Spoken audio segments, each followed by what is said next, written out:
Hello everyone, this is Suchitra and welcome back to my channel. So today's topic is consideration is not necessary or exception to consideration.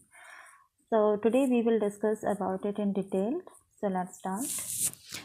The general rule is that an agreement without consideration is void, but Section 25 of Indian Contract Act lays down 3 exceptions which make a promise without consideration valid and binding.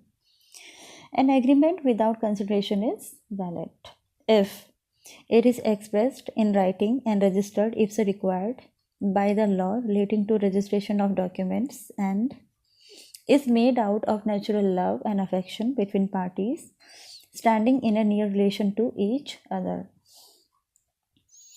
मतलब ये कि section 25 जो है of Indian contract act, इसमें mention किया गया है कि विदाउट कंसिडरेशन जो है कॉन्ट्रैक्ट वॉइड है, लेकिन एक्सेप्शन टू कंसिडरेशन भी है. कंसिडरेशन के बहुत सारे एक्सेप्शंस, 3 एक्सेप्शंस हैं जिसको मेंशन किया गया है सेक्शन 25 में. एंड सेक्शन 25 में कहा गया है an agreement without consideration is void जब तक कि राइटिंग में एक्सप्रेस ना किया गया हो और लॉ के अंडर डॉक्यूमेंट को रजिस्टर्ड ना किया गया हो. यदि राइटिंग में ना हो, ये लागू कानून के अंतर्गत डॉक्यूमेंट रजिस्टर्ड ना हो, तो ऐसा एग्रीमेंट वॉइड माना जाएगा. और यदि राइटिंग में डॉक्यूमेंट है या डॉक्यूमेंट रजिस्टर्ड है तो विदाउट कंसिडरेशन एग्रीमेंट वैलिड ही रहेगा. ये पॉइंट एक्सेप्शन टू कंसिडरेशन है यदि कोई एग्रीमेंट पार्टीज़ के बीच में नेचुरल लव या अफेक्शन के बेस पर किया गया हो या नियर रिलेशनशिप में हो एक दूसरे के साथ, तो उनके बीच कोई एग्रीमेंट हुआ है विदाउट कंसिडरेशन तो वैलिड ही माना जाएगा. ये एक्सेप्शन टू कंसिडरेशन में ही आता है. इसके लिए the agreement must be in writing, मतलब एग्रीमेंट जो है राइटिंग में होना चाहिए. It must be registered under the law for the time being in force for the registration of documents and it must be out of natural love और affection, मतलब agreement जो है नेचुरल लव या affection के base पर होना चाहिए. And parties must be standing in a near relation to each other, मतलब पार्टीज एक दूसरे के क्लोज रिलेशनशिप में हो. And second point is if it is made to compensate a person who has already done something voluntarily for the promisor or done something which the promisor was legally compellable to do. It is a promise to compensate for something done voluntarily. यदि promisor ने promisee को compensate करने का promise किया है जिसके बदले में promisor के लिए already promisee पहले ही अपनी इच्छा से कुछ ऐसा काम कर चुका हो जिसके बदले में प्रॉमिसर प्रॉमिसी को रिवॉर्ड देने का प्रॉमिस करता है and which the promisor legally compellable to do. इसके लिए ज़रूरी है कि act must have already been done, मतलब एक्ट जो है पहले से ही किया जा चुका हो जिसके लिए कंपनसेट करना हो. And it must be done for the promisor which the promisor was legally bound to do, मतलब एक्ट प्रॉमिसर के लिए किया गया हो और प्रॉमिसर जो है कंपनसेट करने के लिए लीगली बाउंड हो. The promisor must be in the existence at the time when the act already done. The promise must promise to compensate for the act already done, मतलब प्रॉमिसर ऐसे act के लिए compensate करेगा जो कि पहले ही हो चुका हो. And third is if it is a promise by a debtor in the writing to pay time bearer, debtor signed by the debtor or by his agent and authorized to do so, the promise may be to pay whole or part of debt. Also, in case of a completed gift, consideration is not required. Further, consideration is also not required to create an agency.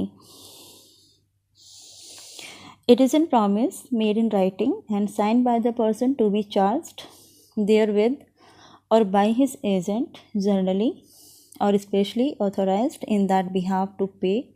मतलब ये किसी person के द्वारा writing में पे करने का promise हो या फिर उसके द्वारा किसी पर्सन उसके बिहाफ पे एजेंट के द्वारा या ऐसे पर्सन के द्वारा जिसको ऑथोराइज्ड किया गया हो पे करने के लिए, तब भी ऐसा एग्रीमेंट जो है वैलिड ही माना जाएगा without consideration. In any of this case such an agreement is a contract. यानी इन तीनों कंडीशंस में से यदि कोई भी कंडीशंस है तो ऐसा जो एग्रीमेंट होगा तो वो जो है विदाउट कंसिडरेशन वैलिड ही माना जाएगा। लेकिन इसमें एक्सप्लेनेशन भी है। Nothing in this action shall affect the validity as between the donor and donee of any gift actually made. Second is, an agreement to which the consent of the promisor is freely given is not void merely because the consideration is inadequate, but the inadequacy of the consideration may be taken into account by the court in the determining the question whether the consent of the promisor was freely given. For example, मान लो कि ए agree करता है B को अपना 1000 rupees का जो worth का घोड़ा है उसको 10 रुपये में बेचने के लिए। A consent to the agreement was freely given, मतलब ये होना चाहिए कि उसने जो एग्रीमेंट के लिए कंसेंट दी है वो बिल्कुल फ्रीली होनी चाहिए। The agreement is a contract.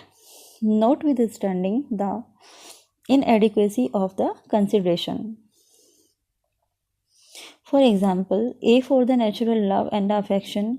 इसमें मैं कुछ आपको ऐसे एग्जाम्पल्स बता रही हूँ जैसे कि A for the natural love and affection promise to give his son B ₹1000।